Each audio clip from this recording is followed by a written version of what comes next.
Good morning, folks. Welcome to Coffee with Community Services. Today is August 23rd. I know we're all happy it's Friday.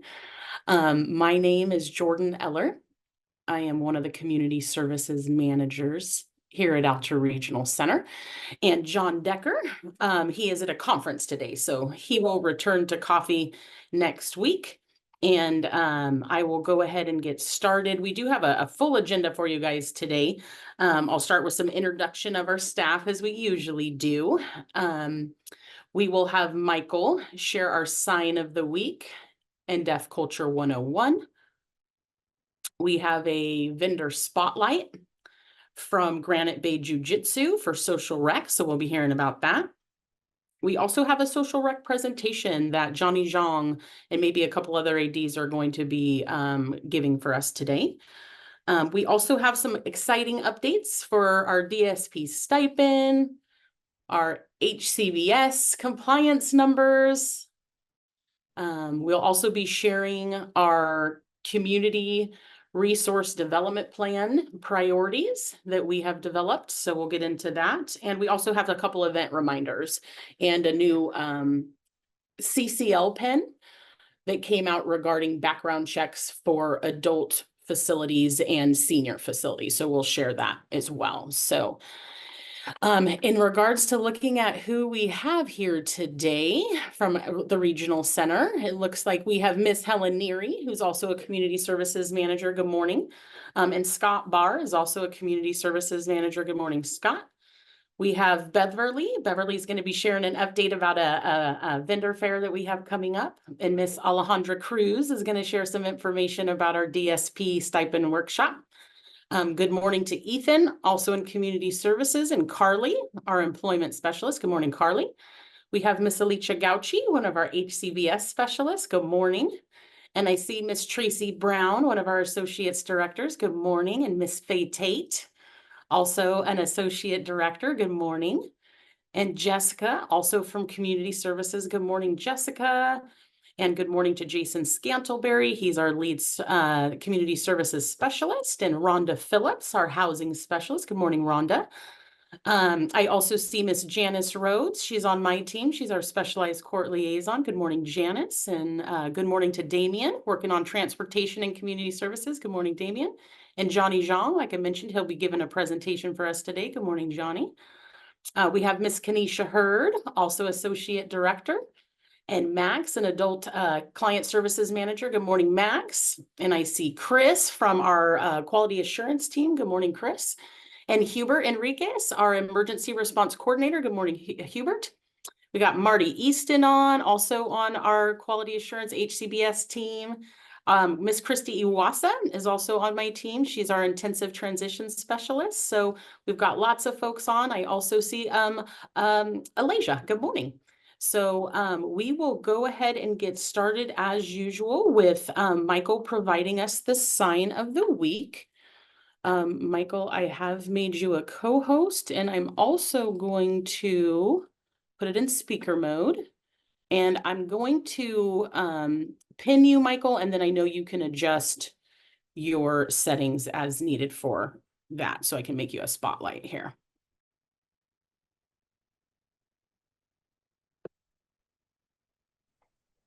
Okay, great. All right, hello everybody. Just want to check, can you hear the interpreter okay? Okay, great. All right, we can all hear the interpreter, excellent. So this week's sign of the week, we have 3 for you. 3 words for today. Deaf, hard of hearing, and hearing. So for deaf, you start with your dominant hand, you use your index finger, and first you point to your ear, then bring it down to your mouth. Deaf, deaf. Or you can start from your mouth and bring it up to your ear in the opposite motion. Either way is fine. Deaf and deaf. Second, hard of hearing. You use the H hand shape and you start from the inside and move to the outside like that. Hard of hearing. The third one, hearing. Like all of you here. You are hearing. You use your index finger and you put it in the circular motion in front of your mouth. So that might be important to know, because as you're learning ASL, you will see a lot of people will ask, are you deaf? Are you hearing? Are you hard of hearing? And now you can answer, I'm hearing. You are ready with that response. Now, for Deaf Culture 101, typically in the deaf community, deaf folks are very direct and very open in sharing information. The deaf community typically will talk very blunt and clearly. It's not meant to be abrasive or anything. It's just a matter of giving feedback, maybe a direct question, a very blunt question, seeking information, or just a very direct statement. I have 3 examples for you. Okay, no, 4 examples for you. So first, in the deaf community, when you're given the name of a person and they say, oh, I don't know who that person is, they will start to explain the features or characteristics of that person. For example, they'll say, like, that guy, he's really tall with a tattoo of a dragon on his neck, and he walks with a skip in his step. And so some people in hearing culture might find that description offensive, but in deaf culture, that is just the natural way of how we describe who we're talking about. It is very common. And in terms of cost in general, such as how much somebody paid for something, that is another thing that the deaf community feels is very important to share explicit information about. Somebody might say, oh, I bought a car for $30,000, or say I bought a house for $800,000. A lot of deaf or hearing people go, oh my gosh, that's private information, we don't disclose that. Or some people would just say something vague like, oh, it was very expensive, or it was a lot of money. But deaf people will straight up say, I paid exactly this amount of money. So people might be wondering, like, why are we so explicit with the amount that we share? And it's all in the spirit of sharing information. We are trying to avoid being scammed, as people will take advantage of deaf folks, and hearing people will take advantage of deaf people, knowing that we're deaf, and try to make sure, and try to overprice things or add to the cost as a result. Another important thing to know in terms of how much something is worth or the cost, it's making, I'm sorry, this happened before, where I had met someone I didn't know, and they had an electric bike, and I thought, oh my gosh, that was so cool. At the time, the electric bikes were very new. I asked how much it cost, and they said, oh, it was really expensive. And I was like, okay, wait, but how much did you pay for it, like, specifically? And I was like, oh, I forgot, this person is hearing. They didn't want to tell me the exact number that they paid for this bike. So at the end of the day, we share this information to avoid scams. And then also in terms of personal, when deaf people meet deaf people for the first time and they don't know who they are, they start with very specific information, like, I'm from a deaf family, or they'll ask, did you go to a deaf school? Or they might ask, were you born deaf? Or did you become deaf later in life? So that kind of helps us build a connection with the person that we're talking to in terms of shared experiences. Some people feel that these questions are very personal in terms of, like, where are you from? But in the deaf community, as soon as we meet another deaf person, we go right into the whole story. Where were you born? Where did you go to high school? And the whole bit. And another thing that we do in terms of giving direct information is for feedback. In terms of, deaf people will give very direct feedback, and it's like, we will straight up say exactly what is being criticized with, here's the negative thing that we're pointing out. Whereas in hearing culture, feedback is given more in a sandwich format. Here's a positive comment, here's a little negative piece that needs a little criticism, and then here's a little compliment to top it off in that little sandwiching format. So in the deaf community, we're like, wait, we don't quite understand what was the problem. So we directly communicate exactly what the issue is that needs to be corrected. We don't sandwich it in with the positive, negative, then the positive. We give it just as it is. So those are the 4 examples in terms of some cultural differences between deaf and hearing. Hearing people grow up in a world where they're hearing the environment around them anytime, anywhere. Uh, it could be in a cafe, it can be at a family event, they can hear things on the radio, on the news, in the movies, on TV. They're hearing information all around them. And if you ask them something, they already have, or they don't have to ask for information. They already have this information that they've collected from their environment, whereas deaf people do not have the same access to that ongoing stream of information. So without interpreters and with all the communication and barriers, as soon as we get information, we typically share it because we want to make sure that we are in the know just as much as everyone else, because typically deaf people are the last people to know anything. So we're very forward in sharing that information. So if you have a deaf or hard of hearing client and they ask you something very direct, or they start giving you a lot of additional information, just be aware that that might be, or that is part of the cultural deafness. And I also do have a link for the sign of the week and more details and articles for YouTube that I will be posting in the chat. Thank you so much, Michael. Excellent. And I will change our spotlights here. Right. And then next, we are going to have Ryan Rich from Granite Bay Jiu-Jitsu is going to be giving a vendor spotlight. Ryan, are you ready for your vendor spotlight? Yeah, ready when you are. Hey, you got the floor. Go ahead. Awesome.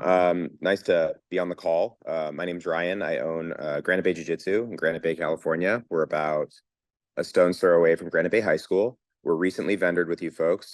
Someone had reached out through an agency for one of our kiddos that's actually been here for a long time. And we found out that we would actually be able to work with Alta as a vendor and help some of these kiddos get essentially some extra socialization, exercise, etc. I've been working with a variety of different kids for a really long time.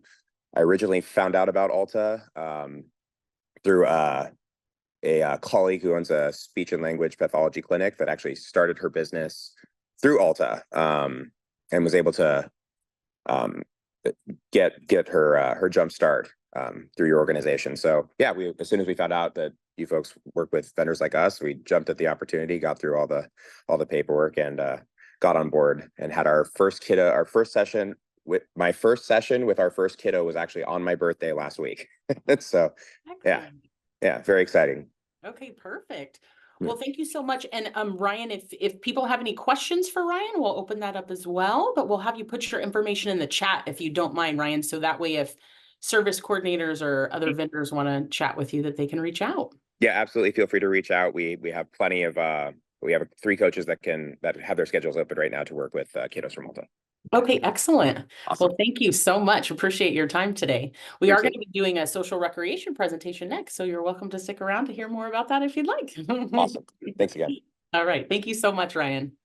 And did I see any questions here? Let me check the chat. And then Ryan, it looks like we have a question in the chat for you. If you guys are willing to take payments for our self-determination program.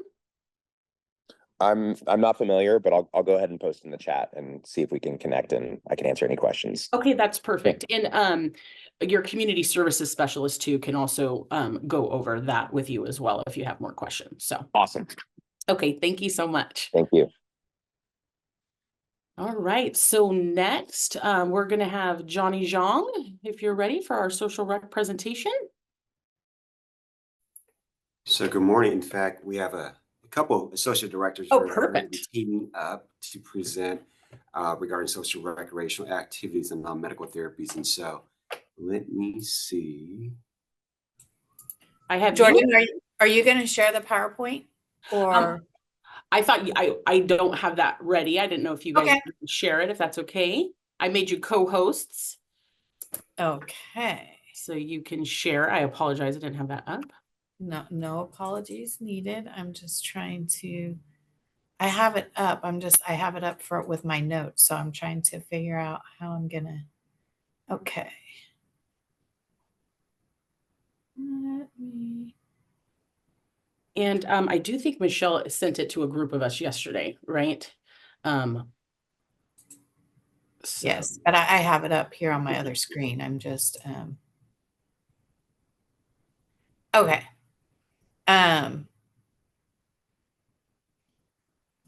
Oops. What in the heck? I'm not technologically inclined, and now it's on my screen that I can't see you guys. If you push So- escape, sometimes it like. Mhm. Well, I have it. And if you need a few minutes, like I could go to another agenda item really quick, Tracy, if you need a Johnny few or minutes. Faye can share it and I can talk. Okay. I have it up. I'm having the same issue. I can't get rid of the little The talkie note. points. Weird. Okay, well, at least it's not just me. Okay, let me see. Oh, no. Okay, wait. Here, I might be able to do it. Hold on. I think it just did it. Let me see if this works. Sorry, everybody. No problem.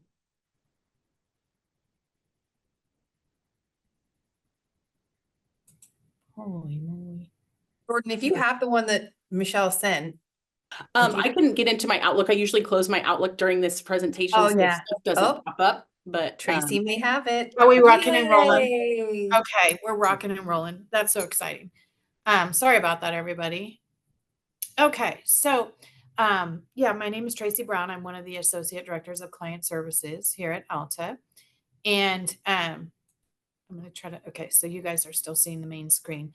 So we're going to do just sort of this presentation that we've shared across, communities with our service coordinators and in regards to social rec activities, non-medical therapies.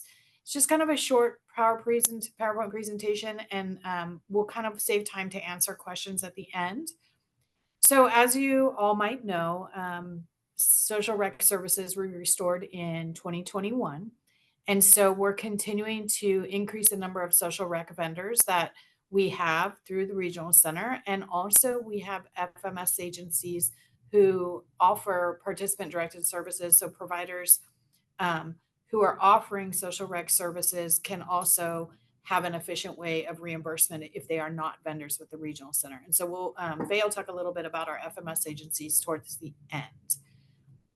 But the goal is, we're committed to promoting awareness to children and our adults, promoting in our communities of color and promoting to our non-English speaking communities, that social rec services are available and are available to be funded through the regional center. So this training allows us to deliver the message to our communities and really help spread the word about this service. And so as you heard today, this PowerPoint is going to be presented by myself and Johnny and Faye. Let's see, my next slide. Why is it not going to the next slide? Oh goodness, are we serious? I got it up. We can totally be patient as well. We all I- understand. oh, We there it all goes, right? understand. Okay. Mhm. Okay. So social rec activities, obviously, as I shared, they play an important important part in everybody's life. I mean, we all want to get out, we all want to communicate and have relationships with others. And for our clients and people with developmental disabilities, they often experience barriers to accessing these activities. Some of these barriers might include maybe not being able to financially fund the activity, or not having the individualized support that's needed, maybe a one-to-one. Maybe there's some access in getting there transportation wise.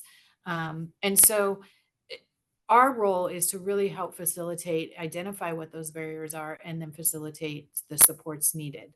And the other thing is that our clients, and many of you who have worked in this field, you understand that there's challenges in getting together with friends and participating in activities, in just communicating and making it happen. So our role is to promote the access to these activities for children and adults so that our clients can participate in them in their own community. And, we recognize the value of friends and family and community inclusion. And so we also look to our partners on the planning team to kind of support this. All right. So as you know, there's many benefits to participating in social rec activities.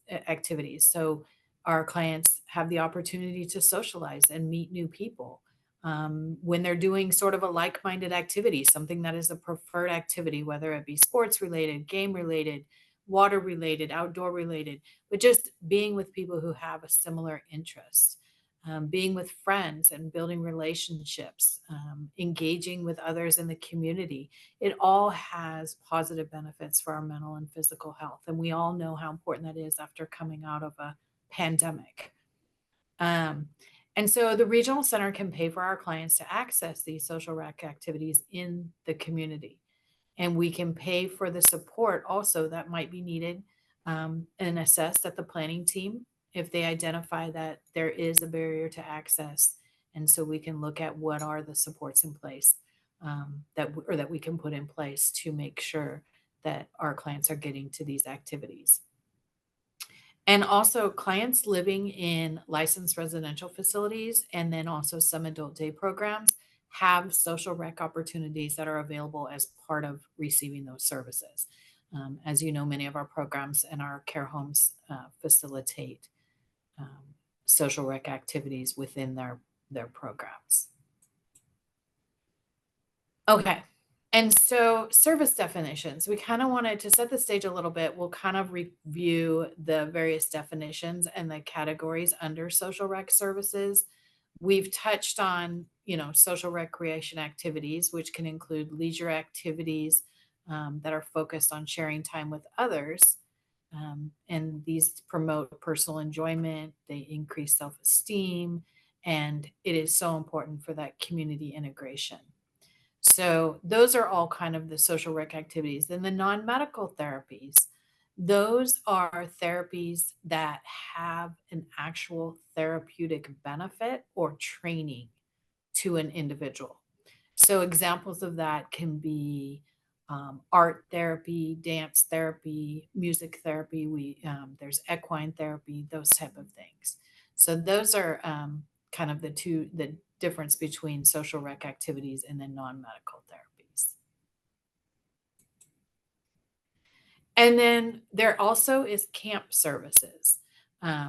We've just kind of come out of what we refer to as camp season. And camp opportunities can include day camps or overnight camps. Camp services and travel expense must be cost effective. They have to take place in California.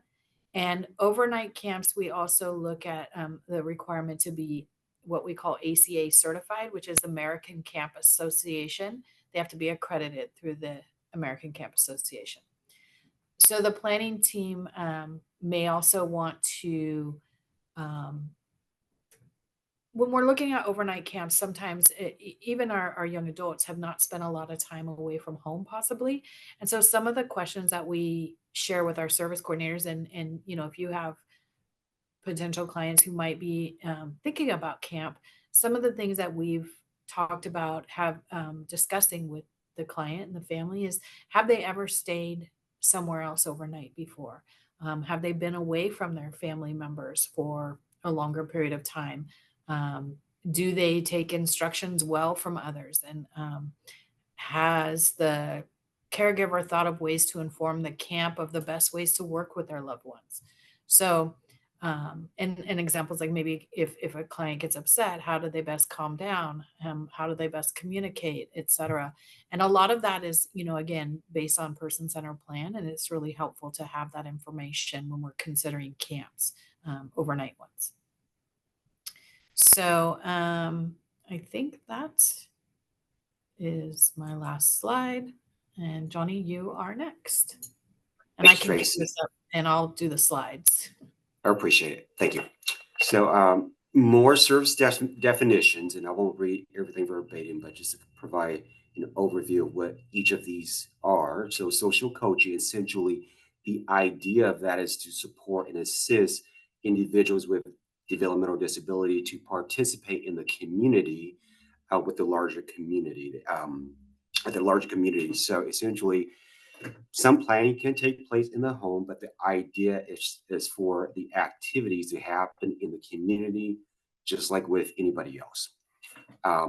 Self-determination program, this is a service delivery model that is also available in terms of social recreational activities being funded through this delivery model. So this is there's more to this particular delivery model, but essentially any social rec services that we provide or fund can also go through this delivery model. The thing with this is that it has to be what we call home and community-based services final rule compliant, which then leads to the next definition. Essentially, services is to be provided in the general public. Ideally, we want there to be full inclusion, meaning our clients being able to participate in activities in the community just like anybody else. All right, next slide.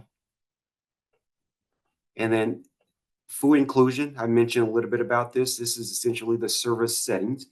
Ideally, we want to support our clients participate in activities in the community just like anybody else.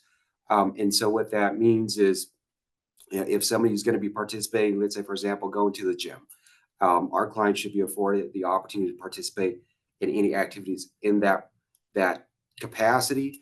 That's always going to be the goal. And so any service that we fund or support, it's going to work towards full inclusion, which is the goal. We recognize sometimes that our clients, they need to be equipped with certain skills in order to then be fully integrated. So sometimes services may be provided where it's segregated. Essentially, it could be a one-on-one type service, or it may be with a group of individuals with similar needs until they're equipped with the skills to then be eventually integrated. Next slide.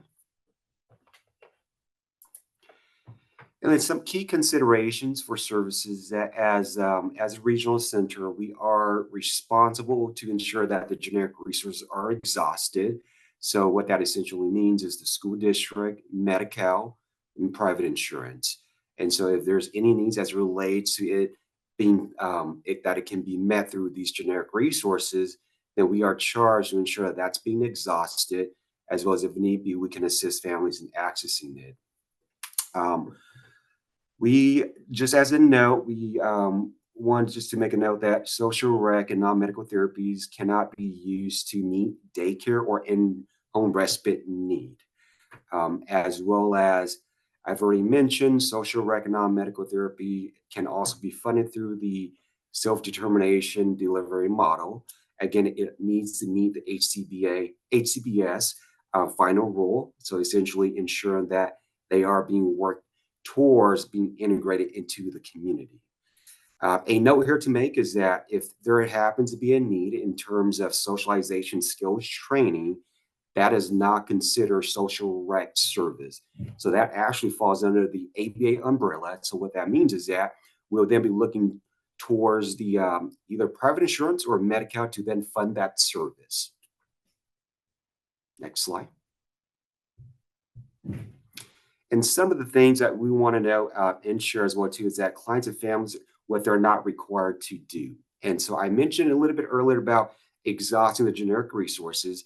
So in home supportive services program in particular, IHS says clients and families are not expected to exhaust that in order for us to then look at funding social rec, camping, or non-medical therapy. And then also, clients and families are not expected to exchange their respite hours or any other programming hours in order to receive social rec, camp, or non-medical therapy. If we're going to be assessing, we're going to be assessing and then funding it, not necessarily expecting that we're going to go and exchange any other services. The other thing to note is that if we are going to be funding a service under this umbrella of social rec, camp, and non-medical therapy, we will not expect the client or family to have a co-payment or share of costs. And so we essentially will be funding the entire cost if we have assessed that to be a need. All right, so I believe this covers my section, and I'm going to move it on to Faye. Thanks, Johnny. So I am going to be starting out just discussing navigating requests. So when a client, family, caregiver express the interest for the client to participate in social rec activities, we need to find out what the need is. As with everything, we have to have a goal, and we need to know what the need is. So our service coordinators will be asking the client, family, and caregivers about the activities the client enjoys doing, and ensuring that we're coming from a person-centered approach. So we're going to be asking things about, do they like sports or art or dancing or music, things that they may have participated in previously and enjoyed, or things that maybe they haven't enjoyed previously. We also have a robust discussion around the client's preferences. So, perhaps they are someone that really loves to be in a big group, or perhaps they're someone that prefers to be in a small group. They may prefer indoor activities, or they may love to be outside hiking and doing things like that. There are lots of areas that our service coordinators will assess, including the communication needs of the client, their sensory needs, their awareness of safety, any medical restrictions that they may have. And then they also are going to look at the current social activities that the client participates in, which would fall under like generic type resources. Those would be things like going to the neighborhood park and meeting the neighbor adult children, and spending time with them.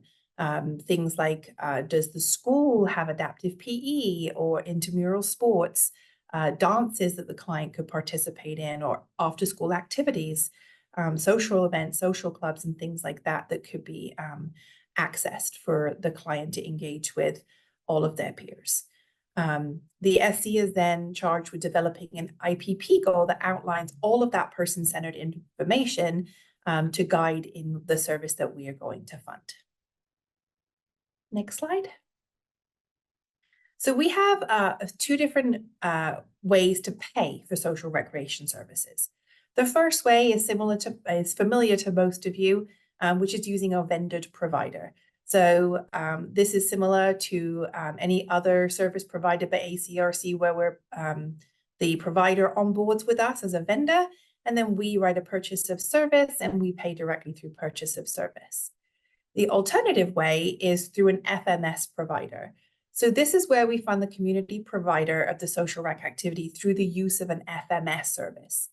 The community provider is paid by the FMS directly, and then the FMS bills ACRC for those services. So in effect, the FMS becomes sort of the middle party who arranges the payment. There is a current list of vendors on our website for families to access for a list of who's vended with us. And then the next slide. Thanks. Is some important things to know. When using the FMS agency route to pay for social rec, the community provider must be willing to accept third-party payments. That is a payment other than from the individual or parent. If the community provider is not willing to accept the third-party payment, unfortunately, then the client, service coordinator, family will actually need to find a similar provider who will accept a third-party payment. ACRC cannot reimburse parents, family members, or clients for social rec activities. This includes no reimbursement from ACRC directly to the client, family member, parent, and no reimbursement from the FMS directly to the client, family member, or parent. Next slide. So we're very excited about the opportunities that social rec, camping, non-medical therapies opens up to each and every one of our clients. And we are doing everything that we can to ensure that the word is spread throughout our communities about social rec opportunities. There's a long list right here of a lot of the different agencies that we have worked with to spread the word. If you have other ideas of ways that we could spread the word about the opportunities for social rec, folks that may wish to be vendored with us, And just in general, please don't hesitate to reach out to our community services departments or to any of the ADs or directors. We're always happy to spread the word about social rec. Excellent. Thank you. Thanks, Ms. Jordan. Yeah. So do folks have questions or anything they want to share with the group? Great presentation. Thank you. We'll see. It looks like we have one item in the chat. First question was, can this PowerPoint be shared with everyone? I don't know if this is something we have posted on our website, Faye, or if this is something we can share. So Mariano had a question about that. I believe that we do have the information from the PowerPoint. I don't know if it's on our website, but I will endeavor to find out. Okay. And then I see a question we have from Cindy Lay. When completing POS for social rec with FMS, should dates on the POS reflect the actual dates of when services were rendered? I'll chat with Cindy offline. We Okay. have directions internally for those Okay. things. Okay, perfect. Perfect. And any other questions or comments, folks? Oh, it's just so amazing to see social rec back. I remember I was a service coordinator when it went away, and it was, you know, it's fantastic that it's back and it's being, you know, make sure that everybody knows about it. So thank you so much, Ms. Faye. All right. So next here on our agenda, I'm actually going to be sharing ACRC's fiscal year 2024-2025 resource development priorities. So I'm going to now share my screen and go to our website. You guys seeing my screen over there? Yeah, you seen it, Faye? Sorry, I didn't. Yeah. Okay, cool. So if you guys go to our website, right, all of the community resource development plan information is always under transparency and then contracts. So you'll see that Celia and Herman have set up some nice little squares for us over here. So if you were to click on this priorities, you will see that the top priorities that we have for this year for our community resource development plan are affordable housing, right? So John and Rhonda are working on multifamily housing projects similar to Marisol Village and Mercy Heights. So those are very exciting opportunities for our clients and families. So that is one of our priorities. We also have a priority to develop a specialized adult residential facility, right? So this would be looking for adults that are stepping down from a community crisis home or an advanced behavioral support home. Maybe they're stepping down from a state-operated facility, right? So really looking at some step-down options so that we can get folks out of more restrictive environments into less restrictive as their support needs require that. Mental health services is also an ongoing priority for us. So we are going to be looking at developing some additional mental health resources for our adults. I see there's a typo here, guys, but we are also developing a specialized residential facility that's for children specifically, right? And that would also be children that could be stepping down from a community crisis home, an advanced behavioral support home, or maybe a state-operated facility such as STAR. Right. Dental services is also something that we're going to be asking the department for startup funds for, so we can really focus on, you know, we know that there can be a long wait for clients that are going to require sedation dentistry, right? And we have a lot of clients and family that could benefit from desensitization skills and services. So really looking at honing in on some additional dental services to meet our client population. That would be both for children and adults. And we also continue to have a request, right, from our stakeholders for additional day programs, right? Really looking in those outlying areas, looking at El Dorado County, right? Looking at some of those, you know, Placer, I mean, Yolo, Yuba, right? Some of those outlying counties. And just for kind of a reminder, the way that the regional center, you know, develops our community resource development plan is that we take stakeholder feedback, right? So every year, you guys might already be aware, but that we survey our stakeholder population.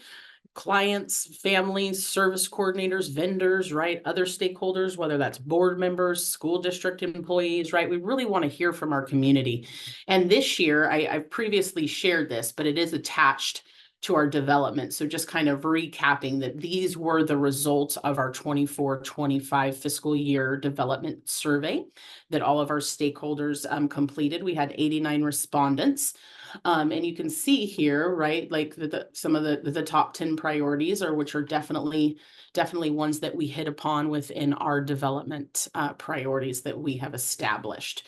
So for folks too, I also just want to remind you that if you have any feedback regarding our community resource development plan, or you have questions about that, we would love for you to email our RFP inbox for either feedback or any questions you may have. I'll put that in the chat in just a moment.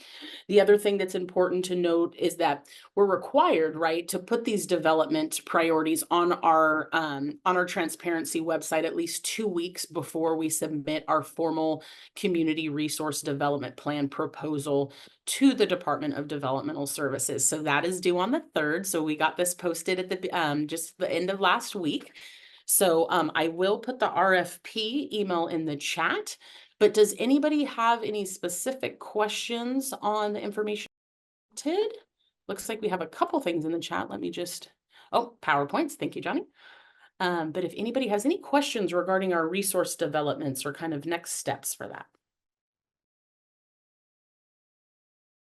Excellent. You guys are a well-informed stakeholder group. I like it.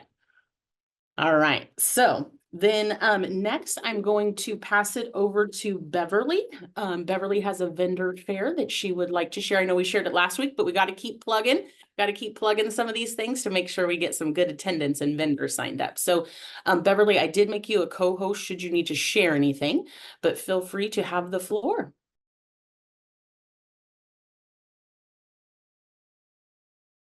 Hello, everyone. One moment while I go ahead and pull up my screen. Perfect. Okay, can everyone see? We can. Thank you, Beverly. Perfect. So we still have we have plenty of openings still to register for a table for our behavior services vendor fair, which we will be holding on Tuesday, August 27th. From 10 a.m. to 2 o'clock p.m. in the Redwood Conference Room. So I will go ahead and include the flyer into the chat for those who still would like to sign up for a free table. Excellent. I know our case management staff really enjoy these vendors fairs, right? To really get to talk with the vendors one-on-one, right? Not just looking at the information up in our system, but really getting that connection and learning more about the program. So thank you so much, Beverly, for you and Helen putting this together. Do we have any behavioral service vendors on today? We got about 80 folks on. Anybody who might have been signed up? Just out of curiosity. All right. Well, we'll definitely do some additional outreach today too to any vendors that we think that haven't signed up that we think would be great to have here. So please, thank you, Beverly, for sharing that information, and we look forward to it. Oh, okay.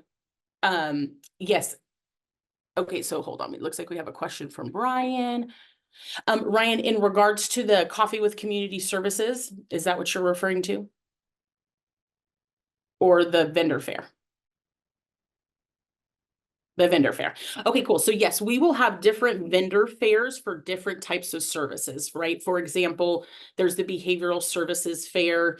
I think we had an early intervention vendor services fair. So have we or will we, Helen, do a social rec? I don't recall. I apologize. It's not my specialty. Have we done a social rec vendor fair? Yes, at some point.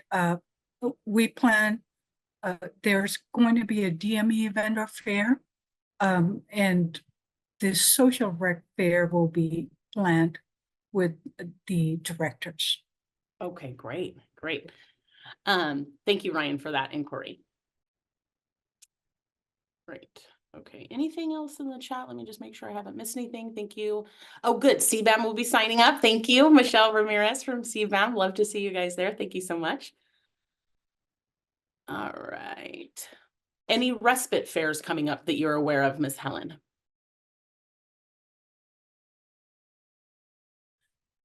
Yes, and it will be planned along with home health agencies, personal attendants, homemaker service, and then the in-home respite. So that will be coming up as well. It's in the planning stage.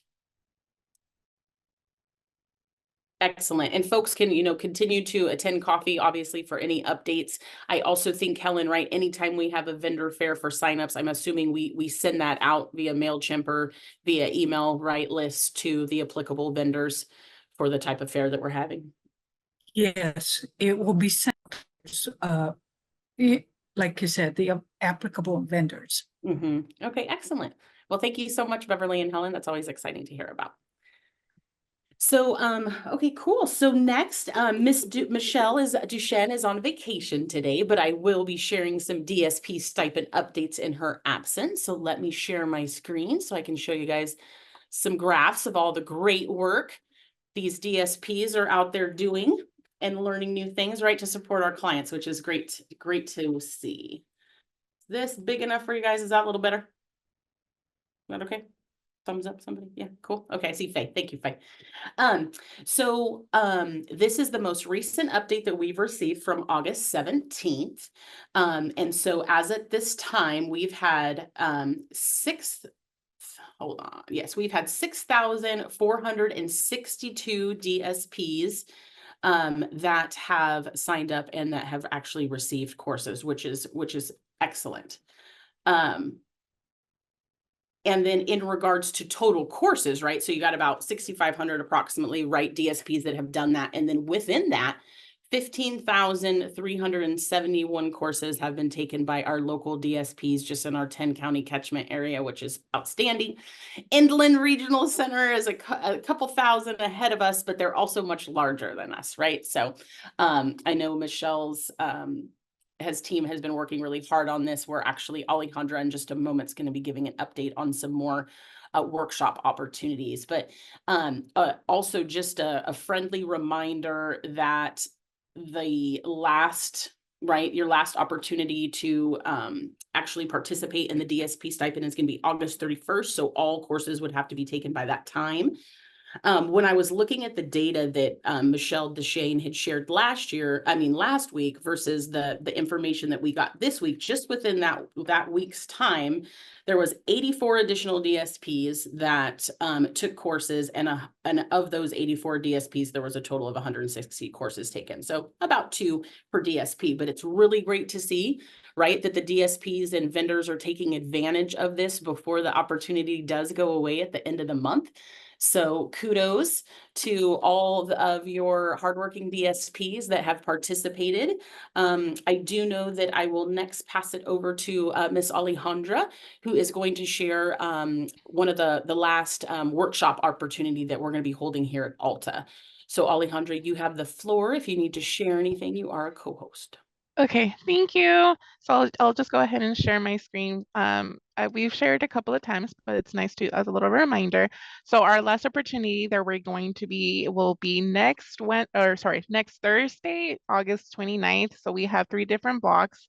We currently still have some spots available for from 10 a.m. to 12 p.m. and then from 12 p.m. to 2 p.m. we have 15 spots. So if there's anybody who would like to sneak in during lunchtime, that's the time to do it. And then if you guys have any questions or would like to sign up, go ahead and go on the email or send us an email at the dspstipend@altaregional.org. And I would definitely tell the DSPs to watch, to come on over or to even do it at home as well. All the 2 videos that there are given for us to do are the Code of Ethics and Informed Decision Making, which is a really great tool and very full of information. And if there's any more questions, I'll go ahead and put more information on where you can send emails to. Thank you. Thank you so much, Alejandra. I appreciate it. Anybody has questions, right? They can reach out to Miss Alejandra. I know she's going to put that information in the chat. Great opportunity for folks. Thank you so much, Alejandra. And now I'm going to pass it over to Mr. Scott Barr, who's got some exciting HCBS compliance updates for us. All right. Well, good morning, everybody. Good afternoon, I guess. I'm gonna have to hold on to my enthusiasm a little bit because I don't want to start yelling in the office. But we are at 100% for HCBS reviews. 513 out of 513 sites reviewed. Out of all of those, from 8 months of hard work, we are literally sitting with 7 remediation plans. I would guess that 5 out of those 7 are specific to the door locks. So we are well within grasp of completing this project 100% and actually having 100% compliance amongst all of our vendors. So hats off to the HCBS team. Hats off to all of the vendors that have been assessed in this last year. If you haven't received your final letter, it's coming. It'll be there very shortly. And if you have any questions, please reach out to your specialists and we'll make sure that you get all of your questions answered. And thank you. Kudos, Scott. Yes, that's fantastic. That's fantastic. Any HCBS questions or comments? See, it looks like we have one thing in the chat. It might just be a great job. Yes, thank you, Rhonda, right? Scott's team is doing fantastic. Kudos to Scott's team. Kudos to all our vendors out there working so hard for HCBS compliance. All right, folks. So next we only got about 6 minutes, so we might not get to everything on our agenda, but John wanted to make sure that we shared for our residential service providers here that just this week, you guys seeing this okay? Looks okay. Thank you, Alejandra. So for our adult and senior care licensees and providers, so CCL is going to be having a Guardian webinar, right, on August 28th from 11 to 12. And what they're going to be going over, right, they really want to help provide information about completing background checks within the Guardian system. And so this will be a great opportunity to find out about just if, starting a background check statuses. We know, at least I know from our specialized vendors that we frequently have people who are waiting sometimes when they need that khaki clearance. If it's right, even for a juvenile, it could be a little bit longer, but this is specific to adults and seniors. So really understanding kind of the fingerprint journey, what resources might be available to you as a vendor who's going through some of those, waiting for some of those background checks, and then of course, any questions and answers session. So I will go ahead and put this link just directly into our chat so that you guys have that. As you guys know, you can sign up for CCL pins on their website, right? So it's really great to be staying informed as a residential service provider. So I will stop sharing my screen and I will get that link into here for you. Just give me one moment. Sorry about that. I should have had it ready. So folks should be able to access this. This is the specific Zoom link, so you can just put that into your calendar. Hope you guys are able to participate and get some helpful information on that. All right. So one of our last updates that I'm going to give is we have been informed of a cool opportunity, an event that's going to be happening in the El Dorado Hills area. We received this information from a family member. So give me just one moment, share my screen, and I'm going to let you guys know about walkingwithaustin.org. You guys seeing this all right? So they have they're having the 4th annual Kids Triathlon on September 28th. This is the 4th annual adaptive triathlon for kids of all abilities, right? So they indicate here, right? So they got of course, the floaties, you got your swimming parts, you got your trikes for the bikes, and wheelchair strollers. They have headphones, anything that you might need. It looks like the actual race is about an hour, and they of course provide any opportunities that folks would need for a break. New this year, friends and family up to 12 can also be invited to participate in their own heat of the triathlon. But this is located at the El Dorado Hills Community Park and Pool. There is a fee of $50, which includes a bib, a t-shirt, a medal, and a swag bag, which is fun. So I will put this website in the link so that you guys can check out the website. I was actually checking it out yesterday. There's a great video of the past triathlon. Those are always very moving for me. I love to see our clients engaging in these type of awesome community activities, and seeing the families and everybody just having so much fun. So I will put this in the chat for us, and so that if you guys want to check out more about walkwithaustin.org, that you can hear about that. They also have opportunities for families to help get some adaptive equipments like trikes and things like that. So it's a great website to share with your guys' families if that's something that you would like to do. And for now, the one of the only agenda items, I was just kind of going to go over our events calendar. We're wrapping up here though. So I think you guys all know that you can go to our altaregional.org website and you can check out that events calendar. But I want to thank you all for coming to Coffee with Community Services today. And like I mentioned, John Decker will be back. Our host will be back next week for some more fun. So thank you all so much for joining, and I hope you all have a great weekend. Yes, and Mariano, I just saw your question. So if you are interested in the vendor spotlight, you can reach out to Jason Scantleberry. Jason, are you still on? Do you want to put your email in the chat? Yeah, I just did. Oh, perfect. Okay, great. Thank you so much. guys Oh, very I much. saw it. I didn't even see your response. Sorry about that. Thank you. Have a great weekend. All right. Thank you all so much. Have a great weekend.